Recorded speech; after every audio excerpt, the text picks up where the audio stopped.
Está no ar o Oncoponto, o podcast do Grupo Sonhe, onde discutimos avanços, cuidados e inspirações em oncologia. Olá, estamos aqui hoje em mais um podcast do Grupo Sonhe, o Oncoponto, e hoje eu recebo a doutora Raquel para falar sobre câncer de pulmão e vamos abordar especificamente o rastreamento e vamos falar ainda um pouco sobre uma população que tem sido muito debatida, que é a população de não tabagistas com câncer de pulmão. Raquel, muito obrigada pelo aceite do convite e pode se apresentar, pode falar um pouquinho sobre aí a sua formação, a sua área de atuação. Oi, Débora, eu que agradeço pelo convite. Raquel Baldini Campos, pneumologista pela Unicamp. Atualmente estou trabalhando, faço parte da equipe de pneumologistas do Vera Cruz, consultório e também na parte pública no AME. Legal, Raquel. Raquel, assim, só para contextualizar, né? Falar um pouquinho de epidemiologia, porque a gente tem um público leigo, a gente tem um público de profissionais da área de saúde, então é bom a gente deixar todo mundo na mesma página.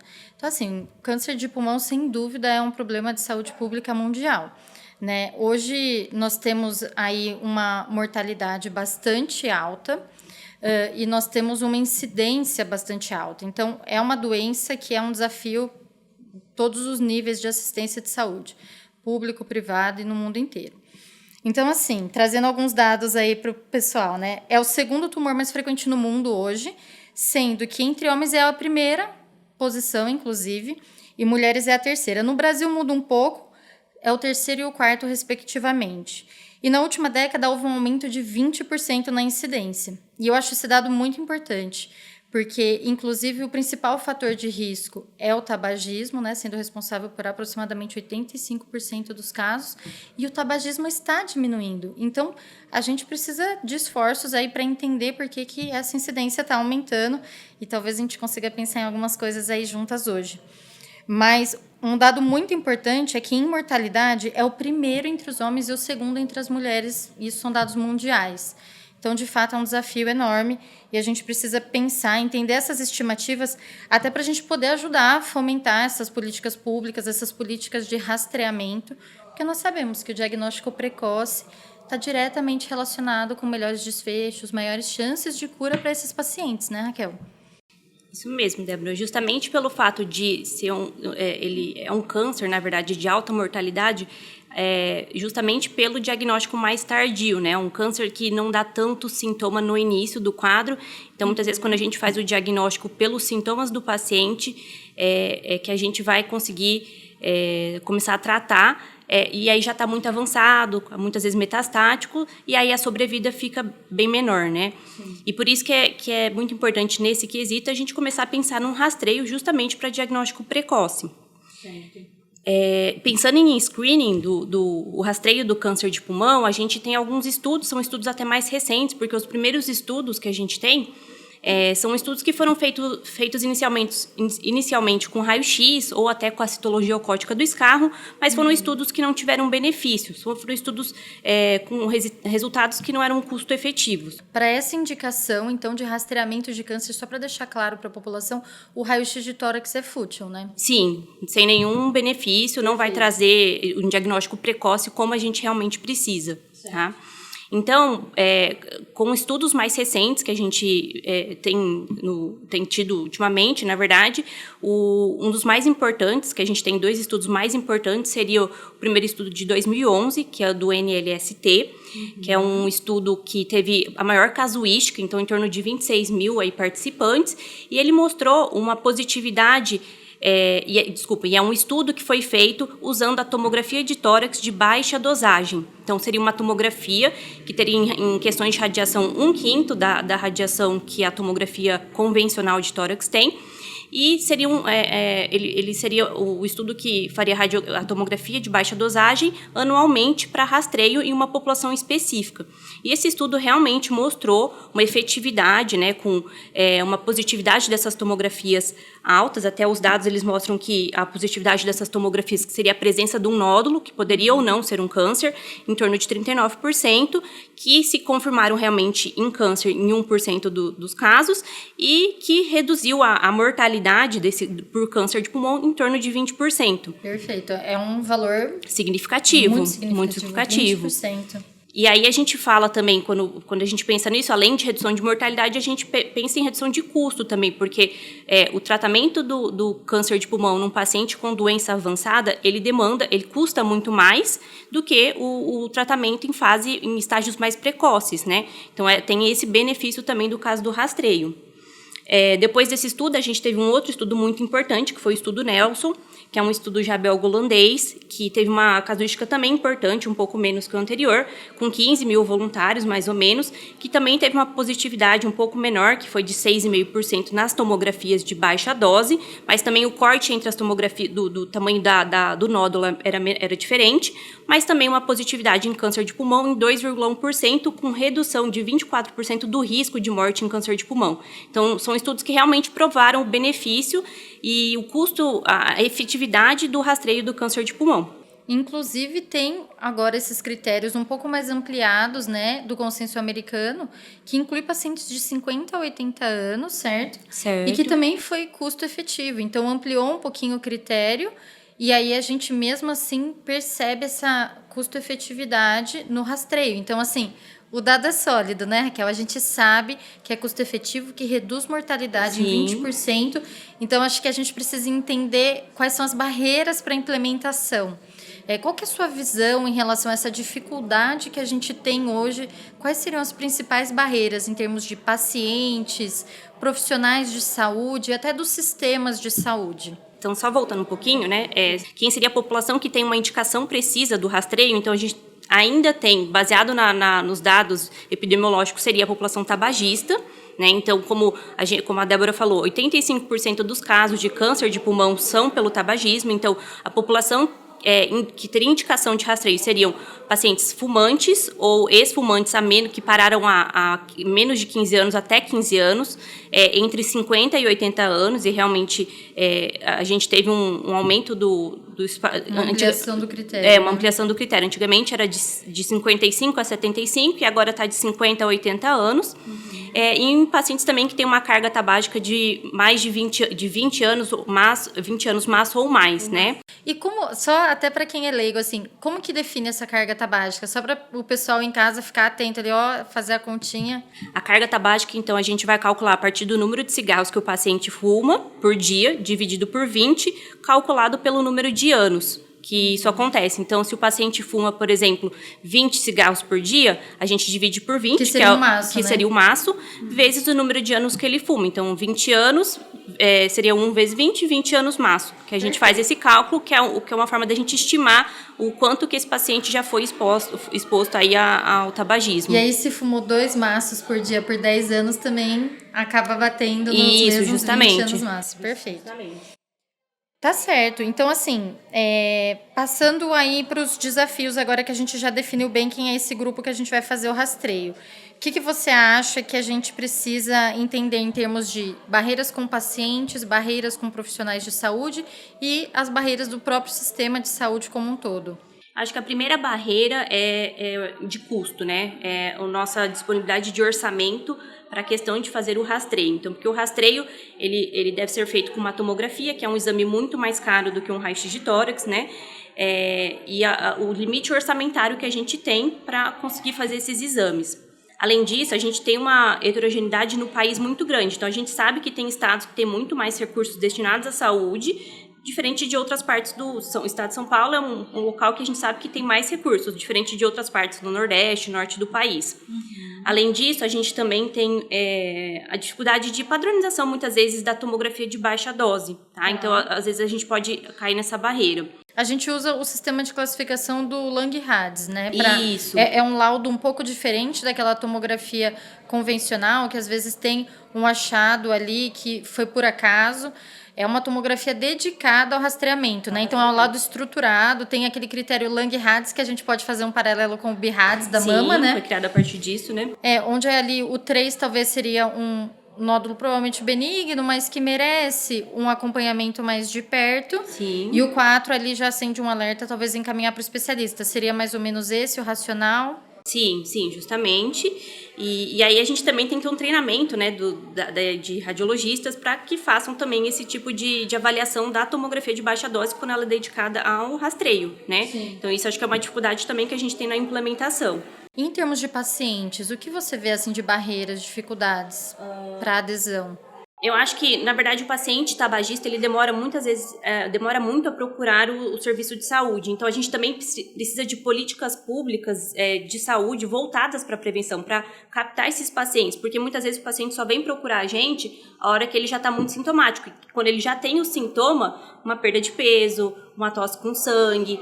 Quando ele chega nesse estágio, normalmente a gente já tem doença avançada. Então, a gente precisaria de mais políticas públicas de prevenção, de fazer prevenção mesmo, de rastreio, né? E talvez, assim, uma coisa que me passa pela cabeça também, às vezes conscientizar a população, falar um pouco mais sobre os avanços que a gente teve no tratamento do câncer de pulmão, né? Porque talvez eles entendam que o câncer de pulmão, por ter historicamente essa conotação de uma doença agressiva, ficou enraizado ali na cultura da população como, assim, fez o diagnóstico, não tem muito mais o que fazer. Mas não é bem verdade. Hoje a gente tem uma heterogeneidade enorme dentro do diagnóstico de câncer de pulmão. A gente tem dezenas de doenças diferentes, né, Raquel? Então, a gente tem hoje pacientes com doença avançada vivendo 5, 10 anos com qualidade. Isso era inimaginável anos atrás, e com o advento da imunoterapia e da terapia-alvo, a história natural da doença mudou completamente, né? Sim. Então, assim, eu vejo um pouco isso também. Acho que o paciente tabagista, muitas vezes, tem também a questão da culpa, né? De ele achar que ele está realmente como o fator causal ali desse desfecho que ele acabou tendo de saúde. Mas a verdade é que ele não escolheu ter câncer, né? Ele acabou sendo um paciente que tem uma adição ao tabaco, e aí é uma consequência. Ele não tem uma escolha consciente de quero ter câncer, né? Então, desmistificar um pouquinho essas questões.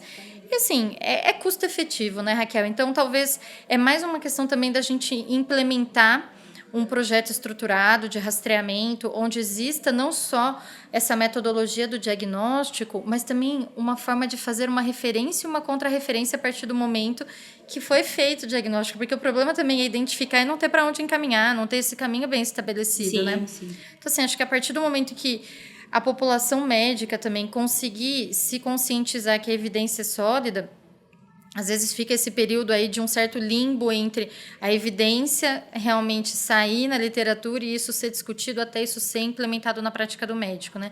E aí talvez a gente conseguir também que a população médica tenha uma adesão maior. Inclusive, não é um exame que é para ser pedido pelo especialista, né? É um exame que é para ser pedido na atenção básica, pelo médico do posto de saúde, que identificar o paciente que tem o perfil e aí referenciar realmente para o especialista no momento que tem uma lesão mais suspeita ou já comprovada. A gente teve no ano passado o Plano Nacional para Prevenção e Controle de Câncer, que ele prevê, inclusive, o rastreamento do câncer de pulmão. A lei foi promulgada e, inclusive, acho que pode ser uma forma da gente conseguir um acesso maior aí as autoridades para debater a importância mesmo da gente desenvolver essas políticas públicas. E fala um pouquinho agora para a gente, Raquel, em relação de fatores de risco, né? Mudando um pouquinho o nosso racional agora, a ideia é que não é só o tabagismo que está relacionado com câncer de pulmão. A gente também tem os fatores ocupacionais, a gente tem mais de 29 agentes, né, que estão relacionados com um aumento no risco de câncer. Fala um pouquinho para a gente sobre esses fatores de risco e como que você entende essa população não tabagista. Como que a gente vai olhar para esses casos que estão surgindo? Porque ao passo que a gente vê a diminuição no tabagismo na população geral, a gente vê o aumento do câncer de pulmão. Então, alguma coisa precisa explicar isso. Qual que é a sua visão? Então, realmente, eu acho que o aumento do câncer de pulmão em não tabagistas é muito pela redução do tabagismo. A gente realmente tem visto, ao longo dos últimos anos, uma redução importante do número de tabagistas. Então, a gente vê que no Brasil, por exemplo, em 2023, a gente tem 9,3% de adultos tabagistas, enquanto em 1980, a gente tinha 35% de tabagistas. Então, é uma redução bem importante. Então, com isso, a gente vem vendo diminuição da associação do câncer com o tabagismo e, com isso, talvez notando mais o aumento do câncer em não tabagistas. E aí a gente tem alguns fatores que estão sendo estudados, acho que tem muito estudo ainda envolvido nisso, para a gente tentar ver as possíveis causas do câncer de pulmão não tabagistas, mas algumas coisas já estão sendo aventadas. Primeiro que a gente vê o câncer de pulmão não tabagista, principalmente em mulheres jovens, mulheres também descreve-se em mulheres asiáticas, mais em asiáticas. São cânceres que o tipo histológico deles são diferentes normalmente do tipo do câncer de pulmão associado ao tabagismo, e também a gente vê um comportamento mais agressivo nesse tipo de câncer, né? Então, fala-se muito hoje da parte de mutações, né, da parte genômica associada às interações ambientais. E aí a gente tem algumas coisas que a gente tem que pensar quanto a isso. Então, além das mutações, que a gente tem visto muitos estudos e, assim, que tem baseado muito o tratamento atual também, né?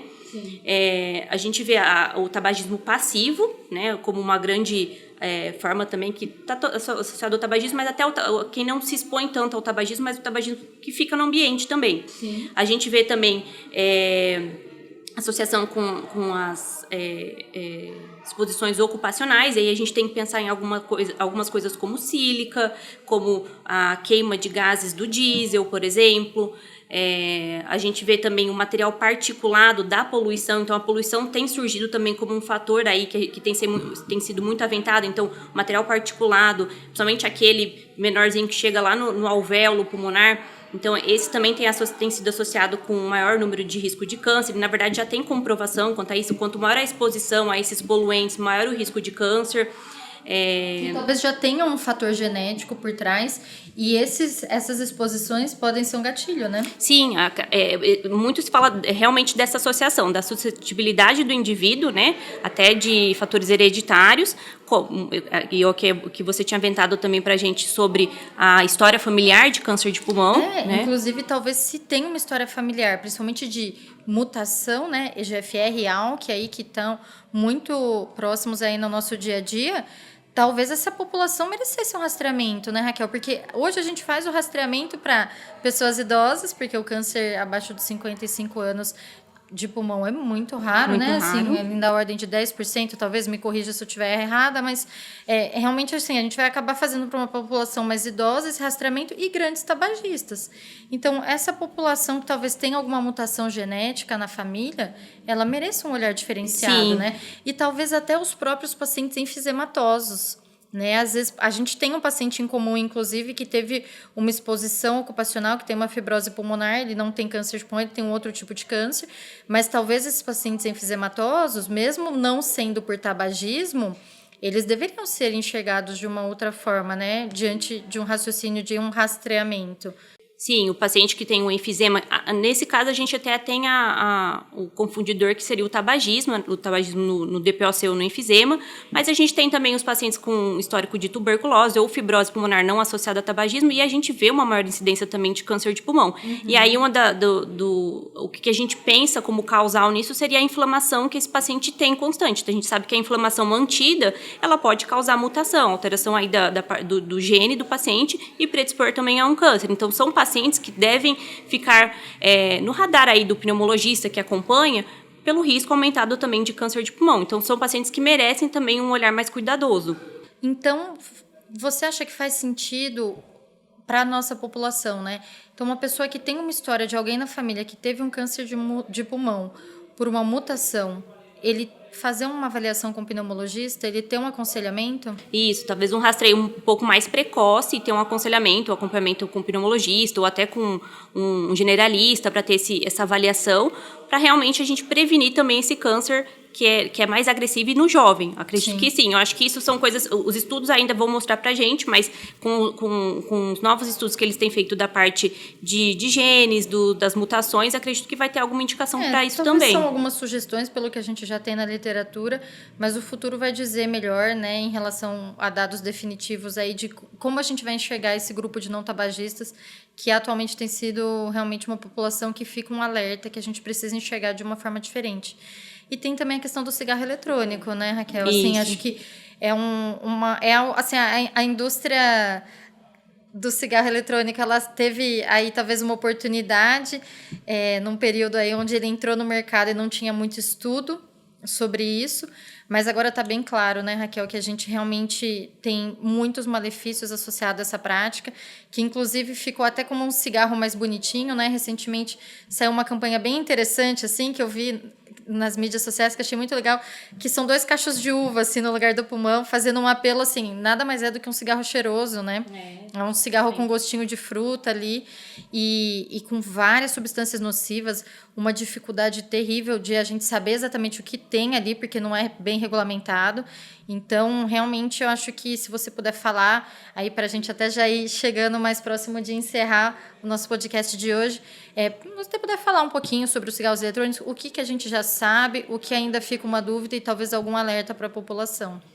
Estudos ainda provando realmente a relação causal entre o cigarro eletrônico e o câncer de pulmão, ainda a gente não tem tanto, porque o cigarro eletrônico ele é recente. Mas a gente já sabe que a vaporização do solvente de nicotina, ele gera substâncias sabidamente cancerígenas. Então, quanto a isso, a gente infere também um risco aumentado.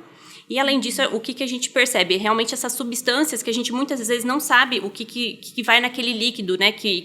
No líquido que vai no cigarro eletrônico, o que tem ali. Então, a gente já tem descrições de doenças pulmonares associadas à vaporização. Por exemplo, lá em 2019, nos Estados Unidos, muitos casos de lesão pulmonar associada ao componente de vitamina E que a gente tinha no solvente do cigarro eletrônico, causando doenças. Então, a gente já consegue inferir também que talvez realmente a gente vá ver futuramente, pelo uso indiscriminado que a gente vê agora, de câncer de pulmão relacionado ao cigarro eletrônico. É uma preocupação grande. No Brasil vem sido debatido muito até sobre a legalização do cigarro eletrônico. Está tramitando aí para legalização ou não. A gente tem até votado contra, as sociedades têm se mobilizado para tentar conter um pouco a expansão que tem, porque hoje a gente tem muito já e atinge uma população muito jovem também. Então, a gente vira e mexe, sai na mídia uma reportagem criança de 9 anos com uso de cigarro eletrônico justamente por isso, porque é o cigarro cheiroso ou o cigarro que tem sabor de morango, sabor de bala fine. Então, isso atrai muito a população mais jovem. E até, às vezes, numa idade que está em formação ainda da estrutura pulmonar, né? Então, isso é preocupante, muito preocupante. A gente vinha conseguindo já uma diminuição do tabagismo no mundo e agora surge o cigarro eletrônico aí para complicar um pouco a situação. Acho que esse dado vai acabar surgindo, né? Que a gente acabou esbarrando no cigarro eletrônico como uma causa de aumento, eventualmente, de alguma forma de tabagismo. É que o dado acaba sendo, ele chega atrasado. Pra gente, né? Mas acho assim, é um consenso entre toda a área médica que eventualmente até assim essas duas populações, né? Tanto a população que quer parar de fumar, já ficou bem documentado que não é uma medida eficaz para a cessação de tabagismo, e a população jovem que está aderindo muito a essa prática é uma população que está aumentando o risco cardiovascular, está aumentando doenças respiratórias, e isso vai começar cada vez mais a ficar sólido na literatura. É bastante natural que a gente faça essa inferência por tudo que a gente já tem de informação de evidência, né? Então, é realmente um alerta para a população que o cigarro eletrônico não serve para cessar tabagismo e o cigarro eletrônico não deve ser utilizado de forma alguma por nenhuma parcela da população. Realmente não é uma medida de saúde. E a gente tem que tomar muito cuidado com o que a gente vê de apelo da mídia, porque realmente o apelo é grande. A gente vê até um aumento do risco desses pacientes que usam o cigarro eletrônico aderirem ao cigarro convencional. Então, na verdade, a gente... Soma dois fatores. Em vez de ajudar na cessação, que foi a ideia inicial, esse paciente transicionar para o cigarro convencional. Às vezes manter aí dois vícios, né? Isso, e a retirada, na verdade, a cessação do tabagismo do cigarro eletrônico, ela é mais difícil do que o cigarro convencional. O sal de nicotina que tem no cigarro eletrônico, ele causa uma dependência maior do que a nicotina do cigarro convencional. Então, a gente já está enfrentando problemas para o tratamento desses pacientes que querem cessar o tabagismo do cigarro eletrônico, cessar o uso do cigarro eletrônico. Assim, acho que é uma questão que a gente ainda vai entender melhor, mas fico alerta, né, para toda a população. E eu queria agradecer imensamente, a gente já está chegando aí no final, a sua presença, Raquel, por aí brilhantar a nossa discussão, um tema muito importante e aí muito atual também, né? A gente tem falado muito sobre câncer de pulmão. A ciência tem evoluído muito rápido em termos de tratamento, mas a gente precisa avançar em termos de rastreamento e detecção precoce, justamente para a gente conseguir mudar essa história aí de diagnóstico tardio e de mortalidade desses pacientes. Isso mesmo. Eu acho que é um tema que a gente ainda vai discutir muito, né? Com a efetividade do screening que a gente tem visto de realmente detecção precoce e também a gente espera que a gente tenha novas formas de screening dessa população não tabagista, que a gente tem visto aumento dos casos também. Perfeito. Tá? Muito obrigada a quem acompanhou até aqui e curtam aí o nosso vídeo, o nosso podcast, sigam o Oncoponto e aguardem os próximos que estão por vir. Até mais. O Oncoponto, o podcast do Grupo Sonhe, onde discutimos avanços, cuidados e inspirações em oncologia.